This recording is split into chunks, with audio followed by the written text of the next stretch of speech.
Hildy, can I make a suggestion to you? Yes. My husband, who's a geek, a real geek, Mm-hmm. when he does these things, everybody turns off their camera. That will take the stream away from you to be able to give you a better connection. Okay. Kirsten, can you stay on so at least I have one face? It's so bloody hard to talk to letters. If that's okay. And now, just to make it a bit easy, and please feel free to use the chat box. If you have any questions, I'm going to ask Kirsten to keep an eye on the chat box and just raise a hand and yell at me. Sure. So that happy to. So what, do we need to turn off our camera? Is that what? I wouldn't mind, because unfortunately the internet has been very shaky for the past few hours, and I'm just afraid that I will drop off. So is it just... You'll still be able to see, but she won't be able to see you. That's all. Okay, so is that just stop video? Is that where you... Yep. Yes, please. Also, for those of you who are not using Zoom on a regular basis, if you need to talk, I'm absolutely giving you permission to just jump in, since I'm not going to see your faces or your hands. And there's a button combination if you are on a PC, which is Alt plus A. Alt A, and that will unmute you or mute you instantly. So please use the combination so that you can talk to me if you have to. That's better, Hildy. We actually don't have you on lag now, so that's really good. Before you were talking, but your lips weren't moving. That's too funny. That's okay. My dad managed to call right now from Transylvania, so it's the world of the internet. Anyway, so thank you again for being here. And as I mentioned before, this topic, the staying focused in your homework environment, came to me because Mary Warren, one of those speakers, muted. Sorry, Hildy, could you just mute everyone first, please? Yes, that's what I was thinking. Thank you. Just got a little bit of interference. Oh, I can't find my mute, my general mute button. Participants, manage participants and mute all. Yes, I think everyone's muted now. So where was I? Kirsten, I'll let you go talk. Okay, I'll just quickly welcome a couple of the other ladies that have just been able to join us. So Hildy's just asked if it's possible tonight. We're just not going to put our faces on video just to help with the internet streaming. Yeah, I think that was housekeeping and done perfectly by Kirsten. Yours and truly. Anyway. Thank you very much again. So here we go. This topic pretty much came to me about a good week ago, and the reason why it came to me was because I found myself in the same shoes as many of you probably are, and I found myself doing all the things that I am talking about not to do. And while I was doing, shifting my attention from one thing to the other, reacting to the jingles and just not being able to focus, I had to stop and think about how can I actually change this? Because in the end, this is the most unproductive thing you can do when it comes to productivity and working from home. So I thought after a lot of conversations with some of you, I came up with these 7 simple steps that actually will help you stay a bit more focused in your home work environment. And without any other introduction, let's jump into it. I will really aim to keep it as short as possible, but still give you some value. And the first thing that I would love to talk about is planning your day. I know you probably heard me say this 100 times, that planning your day is one of the most important things you will do.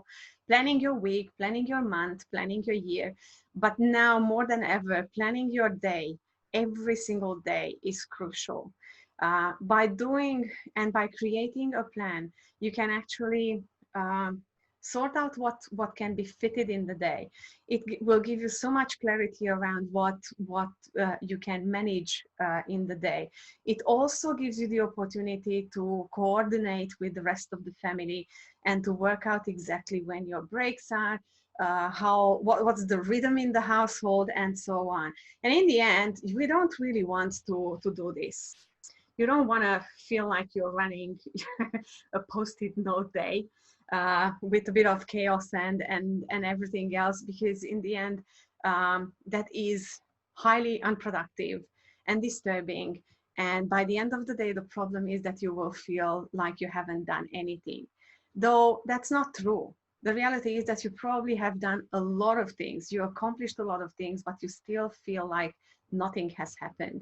So I found that planning my day actually helped me feel again in control and regain that reign, and making sure that I'm proactive again instead of being reactive, and I'm not allowing the distraction to push me off the chair and feel like everything else is driving my life. So planning your day is probably one of the most crucial things that you will do. And if you haven't done it ever before, then trust me on this, it takes you exactly 5 minutes. You look at your to-do list, you group your stuff like with like. If you have to make phone calls, then make sure that you make phone calls for 20 minutes. If you are writing emails, then make sure that you write emails in a batch. If you are creating content, then make sure that you are creating content, and so on. Why? Because every time you shift your attention from one thing to the other, A, you are losing time, and B, you allow some other task or some other notification or an email to gain control over what's going to happen next. And we don't want to do that. We really want to feel on top of our to-do list. So that leads pretty much into the second big step, and that's all around communication. And you might think that this is what's new about it? But I mean, I'm not sure about you, but most of us do live in households now with children doing homeschooling, with partners working from otherwise probably your home office, and just having everyone under one roof and trying to make sense of who's using internet when, printers, and so on. So it's really important to communicate clearly. And when I say communicate clearly, please make sure that you work out your family time language. It's crucial. I'll give you an example. If you do this right, this feature, communicating clearly, will enable you with a decent plan, of course, will enable you to have amazing lunch dates with your children, with your partner, with the significant other who is under one roof with you. But communication means that you will know what the other person is doing. So for example, with my girls, we have been creating a weekly rhythm for all three of us so that we can meet in the lunchtime, so that we can have lunch together, so that we can have a few conversations and enjoy each other's company. I mean, when will we have this? I'm here. Everyone else is here? Kirstin? Yeah, you just dropped out just for the last minute, just when you were having lunch with the girls. So if you could just go from there, that'd be great. So I'm going back to having lunch with the girls. Where was I? Give me a second, because I still need my virtual backgrounds. Well, the perks of having internet.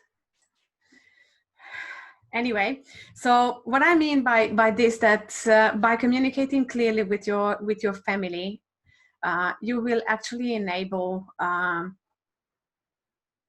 amazing moments that we will never ever have again.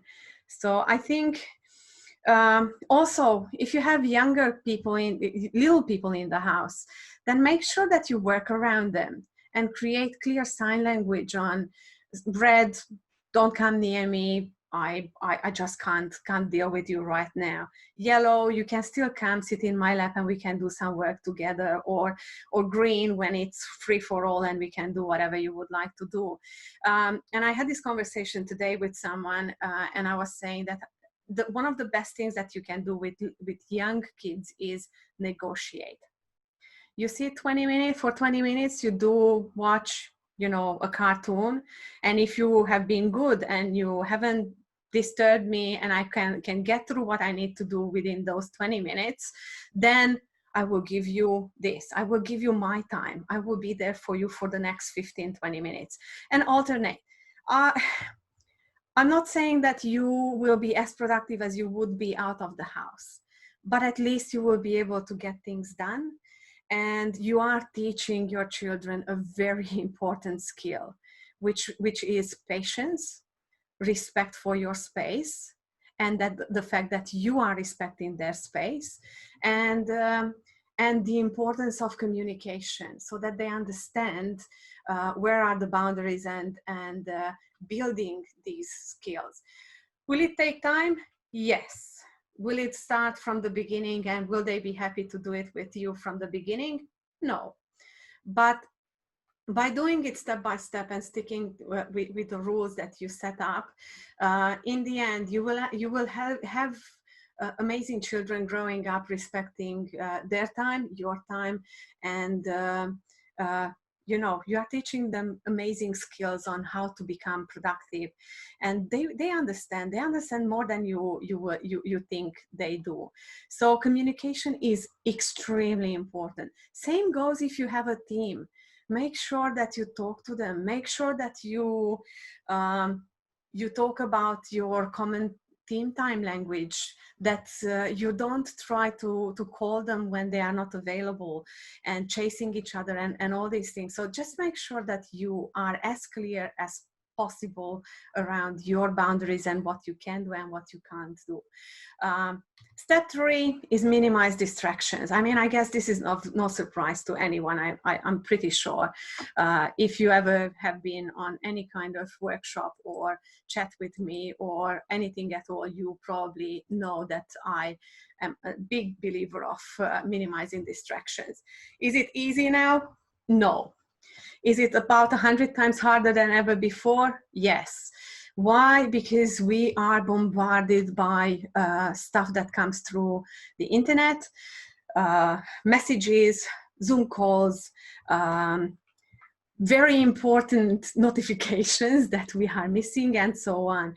But trust me when I say this, the world will not crumble if you put your phone and computer on airplane mode for 20 minutes or on do not disturb.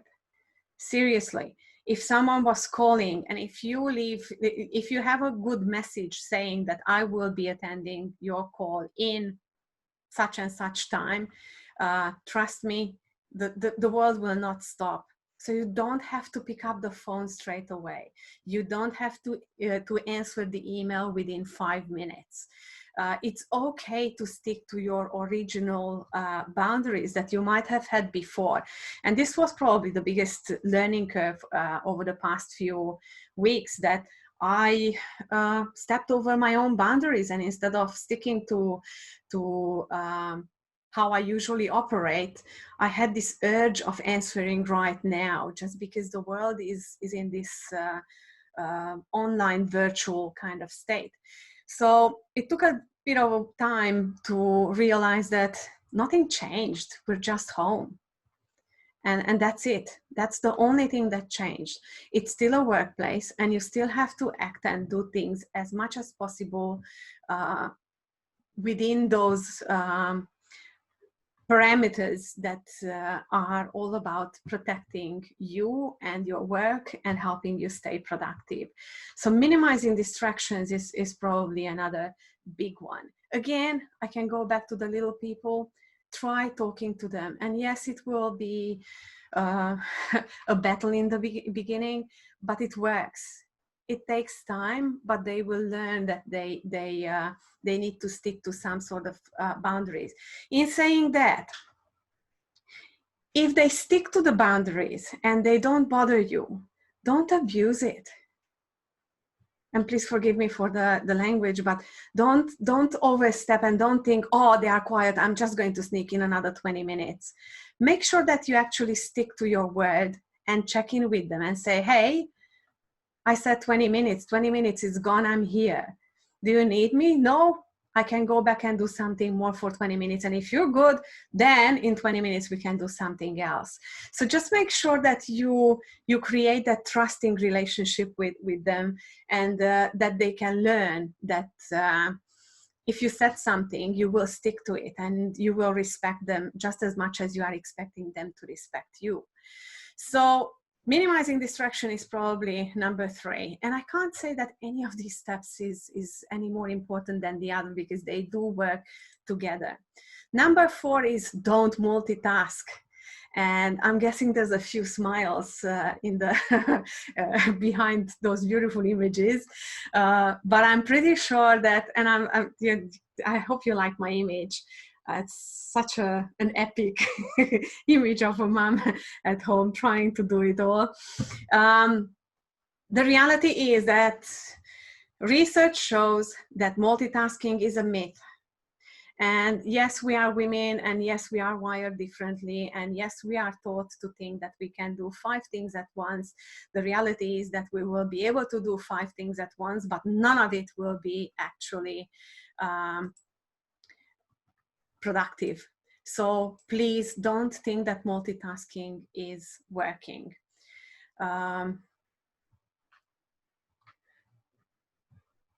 Tiana is actually writing some good tips on how she works around a 4.5 years old. And yes, you have to find your own ways around them, but it is what it is, and we'll get through it. And trust me, it's not going to last forever. In saying that, I'm not going to talk too much about multitasking because that's another workshop, but there is science behind it, and it is proven that it doesn't work. So please trust me on this and just go with it. Just think about one thing. Every time that you refocus, you are losing somewhere between 7 to 26 minutes.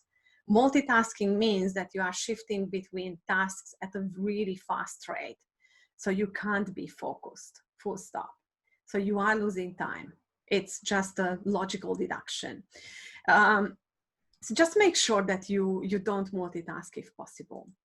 Now, have regular breaks. And I guess this is the one bit that enables you to work around kids, and that enables you to keep your sanity, and enables you to still enjoy a little bit life at home, and create some special moments in this whole craziness.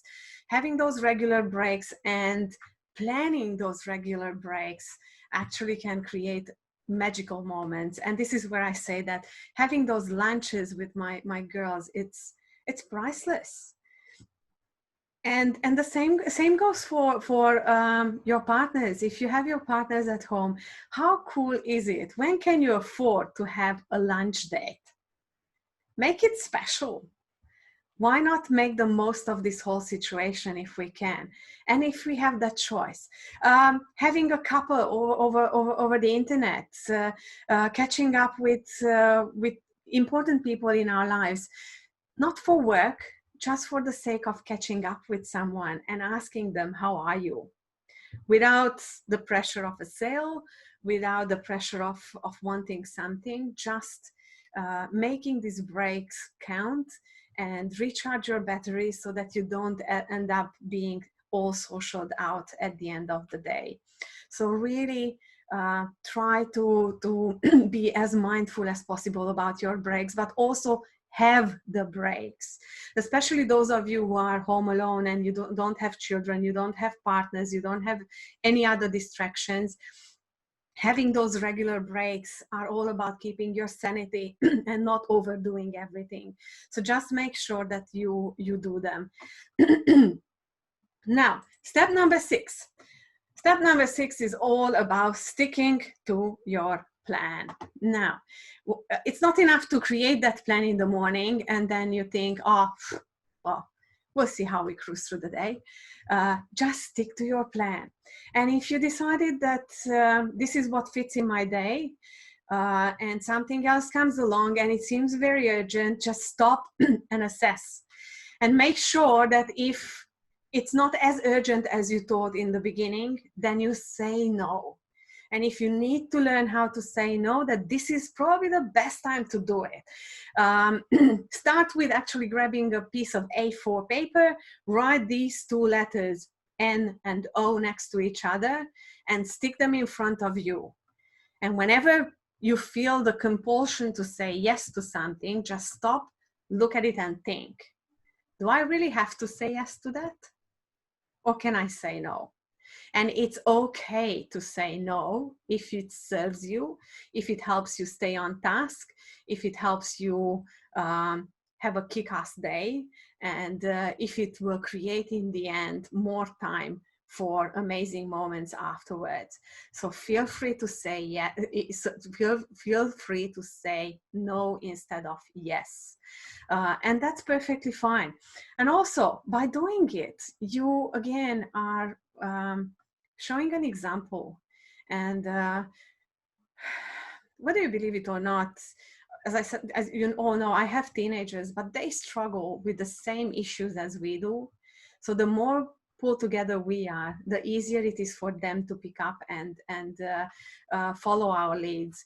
And usually we talk about leadership in small business, and there's this whole new concept of good leaders and what a good leader should look like.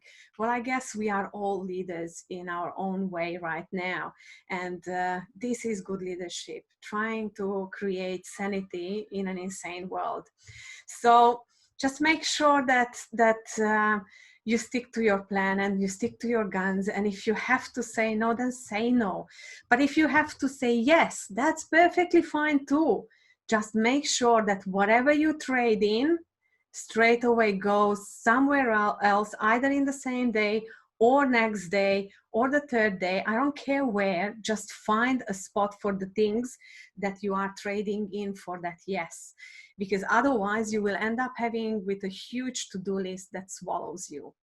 So, and number 7 is probably my favorite one. Can I move that? Yeah, that's celebrate.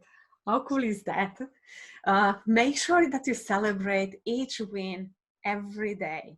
It doesn't have to be a big thing. It can be a piece of chocolate. It can be a hidden corner for 5 minutes with a book. It can be your favorite tunes. It can be an episode of your favorite series. It can be whatever actually makes you happy for a little while. And it is, and you actually attach the label, this is for me and I'm celebrating. That's your celebration.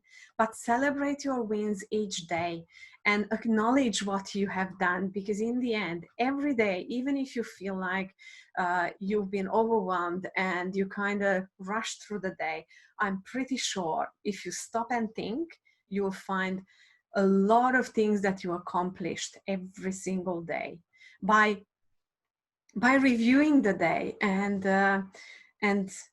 just recapping of what happened and what you managed to do each day. And sometimes a win can be just a simple thing that the kids did give you 20 minutes.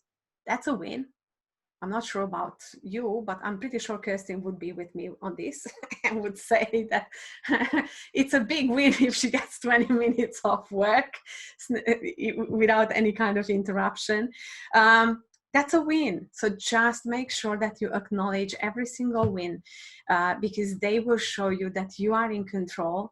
You are creating the plan and you will just try to stick as much as possible to your guns and stay as focused as possible. And if everything crumbles, well, it's okay. It was just another day. There's tomorrow and you can start all over again tomorrow and do it differently. And you don't have to do everything differently. Just do one thing differently. And if you do every day one thing differently, in the end, you will end up with an amazing plan for each day. So that would be my spiel on the 7 steps to stay focused in your home work environment. And I'll just try and unmute everyone, and please feel free to ask questions, or if you have any ideas, or unmute, or if you want to give your 2 cents on on this topic. I'm listening because there's so much to learn from each other. Anyone? Can I ask? Can I ask? Was that for us? Someone's background noises. Go, Kirsten. Okay, I was going to say, obviously it's more relevant to me. It might not be for other people that don't have smaller children, but for the ones that are on here that do, the mums and dads that are on here at the moment that have smaller children, I think in particular there was a couple of big highlights there on a couple of those points that are really pertinent to us. And I've learnt that through Ildi in particular more than anybody is that I've really had to create a lot of boundaries with my daughter, but at the right time, and giving her guidelines on what's appropriate and what's not appropriate, and when the right timings are. So, and I know other mums that I've spoken to have said they've found that very difficult. So yeah, I'd just like to see what other people think about that.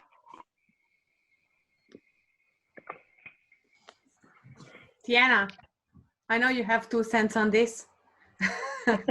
Hi everyone. I guess my circumstances are a little bit different, where the business for us is non-essential for us, so I sort of have had to flip our entire business, and if that has to go on hold, it just has to go on hold right now. I try to work in the pockets that I get time before breakfast or late at night, and introducing, like I said in the comments, like a quiet time where I'll set him up with some colouring ends or something, and say, you know, this is mummy's work time, but once we get this, you can pick any game. And I won't say no, because, you know, often they'll play something messy and it's like, no, not today. So I'll let him pick any game as his treat. But I think, yeah, it's just everyone doing the best they can for the kids their ages. And obviously certain kids do better with instructions or routine changes and stuff like that. That's brilliant. I mean, that's exactly what I meant, that if you trade with them, and if you talk to them, you have to go with what the trade is. Yeah. And there's no, unfortunately, if you really want to build this relationship with them, there's no other way than absolutely and totally respecting their wishes, and like this, you show them that it's worth for them to wait. Yeah. And I'll also just say, if I can, that, you know, often my son is like, you don't work, mummy, you know, because I'm at home and I work from home. So, you know, the other day I said to him, you know, when we buy your toys and your nice clothes, that's because of the work mummy does at home. So it's really important that mummy has this time to do that, so we can have nice things, and trying to understand that I'm not just ignoring him, I'm trying to get something done. And because to him it doesn't sort of seem like a job because I'm not going to work. Absolutely. Breaking down those social barriers. Yeah. Anyone else has any thoughts? I find with my son, when we find out what we've got to do for the day for school, if I let him choose what he wants to do, and then the things he doesn't want to do, I say, well, if we get them done, then you get to do all the fun things, and I find that seems to work for him. Awesome. Yeah, so he basically breaks down what we've got to do, and then the things he really wants to do, I say, that's awesome because we can spend longer on that. So let's get the things you don't want to do done quickly. Fantastic. Yeah. Anyone has primary school kids on this call? My son's in foundation, so prep, so yeah. Okay, so it's a challenge. I find that the older the kids, the easier it is to once you motivate them enough to get out of bed and sit down in front of the computer, it's a bit easier. But I definitely think that the younger the kids, the bigger the challenge to actually get them in front of any kind of device to learn.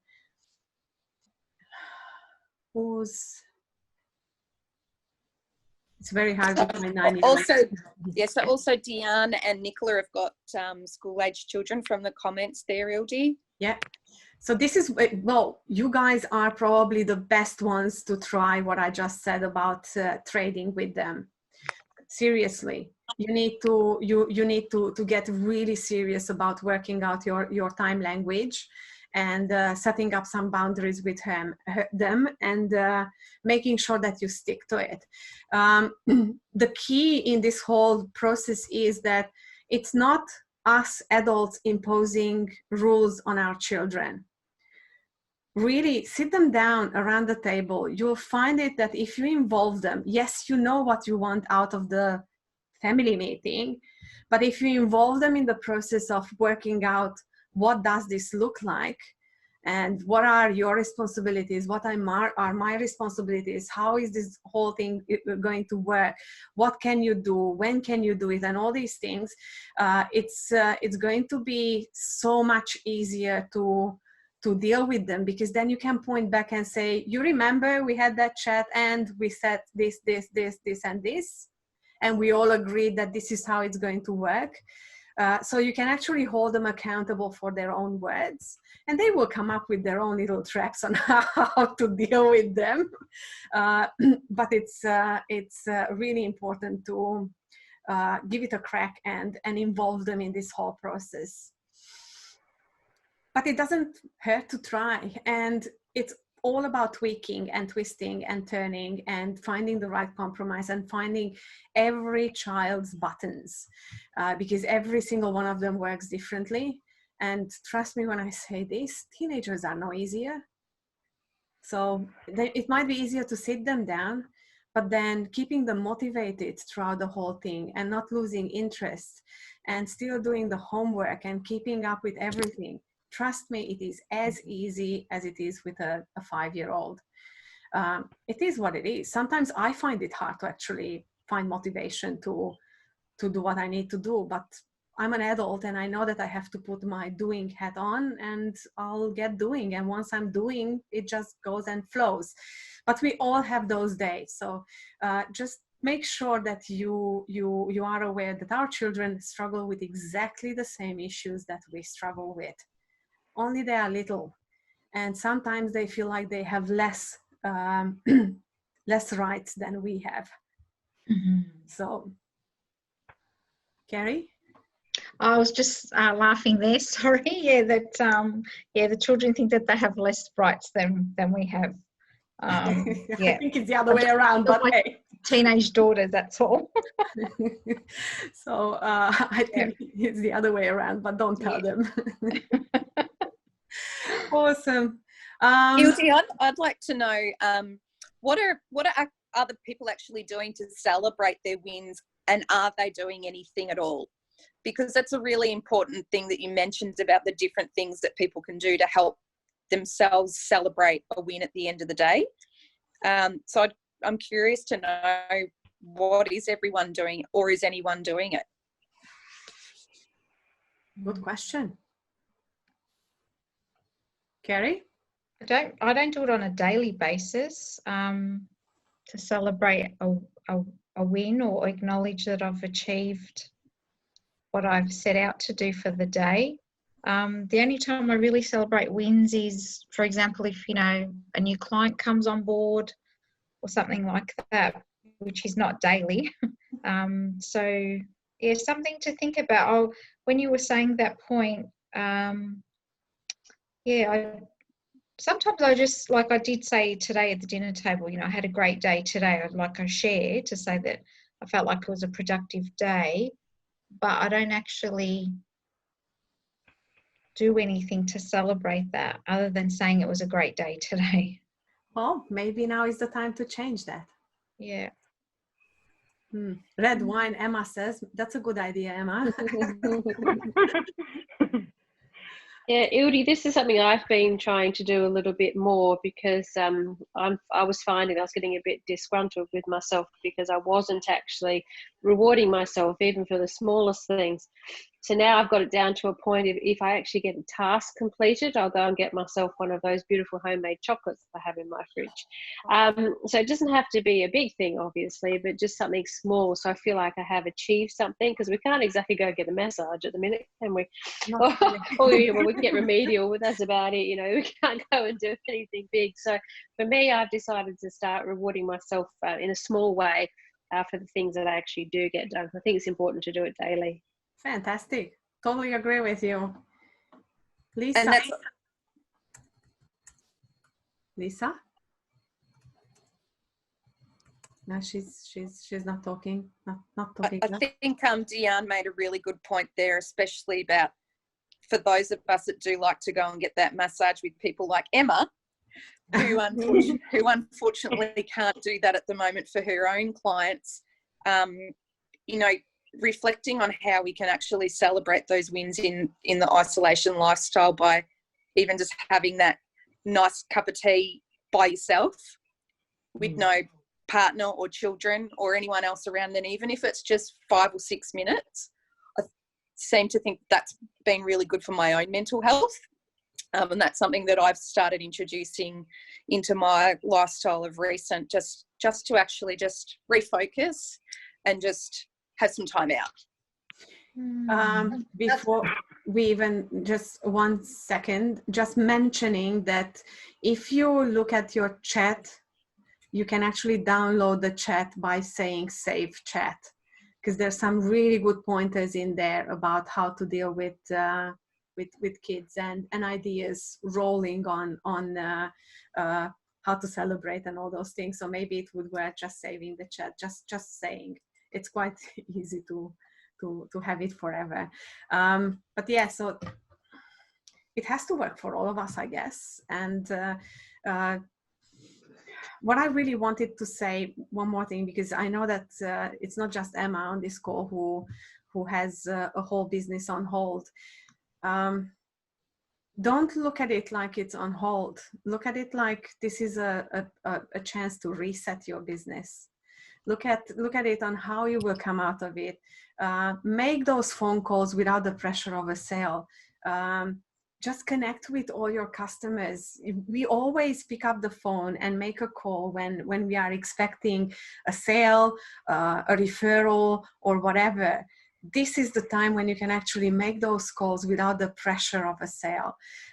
It's an amazing time to build amazing relationships with your customers, to create those raving fans. So don't sit back and don't feel like you can't do anything because we are just in this situation. Just make sure that you're building actively your business. So by the time that we get out of this whole isolation thing, you have an amazing business to go back to, and you have raving fans who will just can't wait to be able to get back to you.